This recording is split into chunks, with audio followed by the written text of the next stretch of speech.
నమస్తే ఫ్రెండ్స్, రథసప్తమి రోజు పూజకి నైవేద్యం ఎలా తయారు చేసుకోవాలో చెప్తున్నానండి. ముందు ఇంటిని శుభ్రం చేసుకోవాలి. అలాగే మన నైవేద్యం వండుకునే స్టవ్ని కూడా మంచిగా శుభ్రం చేసుకొని చక్కగా పసుపుతో కుంకుమతో బొట్లు పెట్టుకోవాలండి. అలాగే మన నైవేద్యం వండే తప్పాల కూడా ఇతర తప్పాలు అయితే మంచిదండి. ఏదైనా కొత్తగా ఉండాలి, అందులో ఏమీ వండకూడదు. ఆ తప్పాలకి చక్కగా బొట్లు పెట్టేసుకున్నానండి. ఆవు పాలుతోనే చేయాలండి. మనం ఆవు పాలు చక్కగా వేసాను. నెక్స్ట్ ఏంటంటే, మనం అందులో వేసే నైవేద్యానికి గోధుమ రవ్వ అయినా పర్వాలేదు, బియ్యమైనా పర్వాలేదు అని చెప్తున్నారండి. ఎక్కువగా బియ్యంతోనే కదండి మనం వండుతాము. మనకి ఎలాగా అలవాటు ఉంటే అలా చేసుకుందాము. నేనైతే బియ్యంతో వండుతున్నానండి. దాన్ని కూడా ఒక తడి గిన్నెలో వేసుకొని కొంచెంగా నెయ్యి వేసుకోవాలండి. మనం ఈరోజు కడిగకూడదు. శుభ్రంగా కలిపేసానండి. ఇంకోండి పాలు పొంగిపోతున్నాయి. చక్కగా స్వామి పొంగించేస్తున్నారు. తర్వాత ఏం చేయాలంటే, ఈ రైస్ని మంచిగా వేసుకోవాలండి.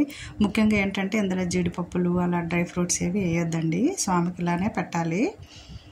ఆ తర్వాత నేను రైస్ వేసుకుంటున్నానండి. పరమాన్నము మనం చక్కగా మెత్తగా ఉడికేటట్టుగా చేసుకున్న తర్వాత కలపడానికి గరిటె వాడకూడదండి. చెరుకు గడనే ఒక చక్కగా కట్ చేసేసి అలాగా కలుపుకోవాలండి. మంచిగా ఉడికిన తర్వాత బెల్లం వేయండి. బెల్లం వేసాక మాత్రం మరి ఉడికించకండి. కొన్ని బెల్లములు ఏంటంటే ఇరుగుతాయి పాలు. మెత్తగా అయిపోయాక బెల్లం వేసామనుకోండి, ఆ వేడికి కరిగిపోతుంది. చక్కగా అలా చేసుకున్నాము నైవేద్యము. స్వామికి ఇష్టమైనది. ఇవ్వండి, ఇంకా ఆరుబయటనే నేను దీపారాధన చేసుకుంటున్నాను. సూర్యనారాయణ స్వామి దగ్గర మెరిచిపోతున్నారండి. 7 చిక్కుడాకులు తీసుకోవాలండి. 7 చిక్కుడాకుల్లో ఈ నైవేద్యాన్ని పెట్టేసుకోవాలి. ఇలా చేస్తూ ఉంటే ఇంకా ముఖ్యమైన విషయం ఏంటంటే, స్వామికి అన్నిటికంటే మనకు హృదయం ఆరోగ్యంగా ఉండాలి, మంచిగా మనం ఇంతందరం మంచిగా ఉండాలి, ఆరోగ్యంగా ఉండాలంటే ఆరోగ్యం సమర్పించుకోవాలండి. ఎర్రని ఒక రాగి చెంబులో ఎర్రని నీళ్ళు అంటే నీళ్ళు వేసుకొని కుంకుమ ఎక్కువగా వేసుకొని ఎర్ర పువ్వులు వేసుకొని చక్కగా ఆరుబయట స్వామికి నమస్కరించుకోవాలి.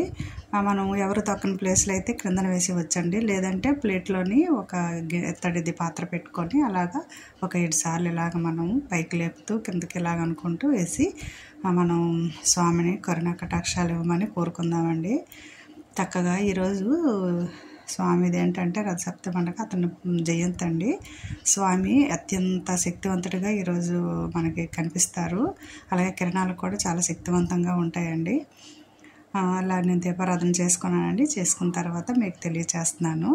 నాకు ఈ దేవుడి గదిలోకి వచ్చేసరికి ఎంతో ఆనందం అనిపిస్తుందని మీరు చక్కగా ఈ పూజా విధానాన్ని చేసుకోండి. చక్కగా రథసప్తమి పూజని చేసుకోండి. స్వామి మనకు ఆరోగ్యాన్ని తప్పనిసరిగా ప్రసాదిస్తాడు. నమో సూర్యనారాయణాయ నమః.